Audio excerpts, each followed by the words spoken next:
So a lot of you guys have seen Sound of Freedom. Some of you guys haven't. When you guys go see the movie, you'll see a character, this lady named Giselle, who recruits these little kids, tries to act like they're gonna put them in like a model agency, right? But she ends up trafficking them and then sending them off to different parts of the world, selling off the kids. And the question is, was she true? Was this a real character? Was this person actually real? And the answer is yes, 100% real person. And what's crazy is she was Miss Cartagena for Colombia. So she was an actual model. She used her influence to attract or lure young kids, and then she would traffic them. And so all of that part of the story is completely true in the movie. It's a horrific thing to find out that that is true. A few of us, including myself, flew with Tim to Cartagena, Colombia to protect him while he testified against Giselle. All right, so December 2018, we arrive in Colombia with Tim. He is planning to testify against not just Giselle, the model from the movie that you guys saw, Sound of Freedom, but also 4 of the cartel members. It was a huge takedown because there was other takedowns that happened during that entire operation. Actually, there was 4 operations that happened during that time, and the movie only shows one of them. And so we go to our safe house. We do planning to protect Tim because we got threats that they might even blow up the courthouse, actually, to destroy their witness. And so watch this clip. There is a nice little square we can do if we need to come back.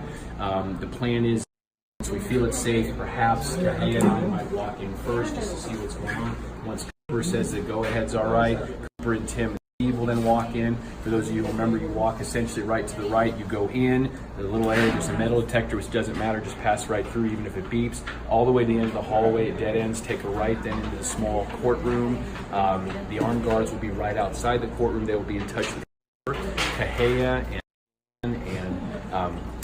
and I will be in the car. We'll be parking the car. Once it's safe, we'll most likely be hanging out in the hotel right next door. I'll be in constant communication with her, even though the signal's not very good, and I'll make sure I get their comms as well.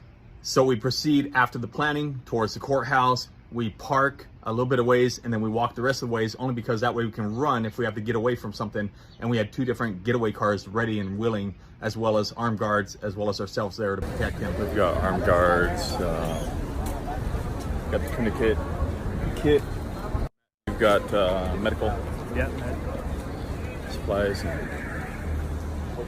covering all the entrances. All right, so we're back in Cartagena. We are coming to testify round 2.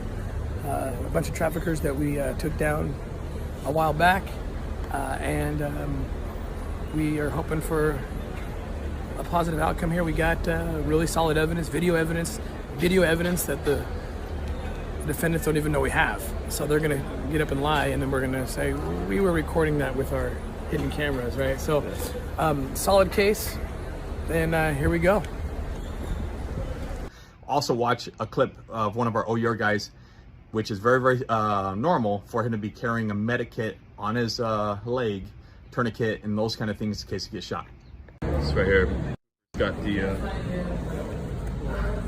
kit. Emergency medical set up for the field. Inside the courthouse, myself sat behind Tim.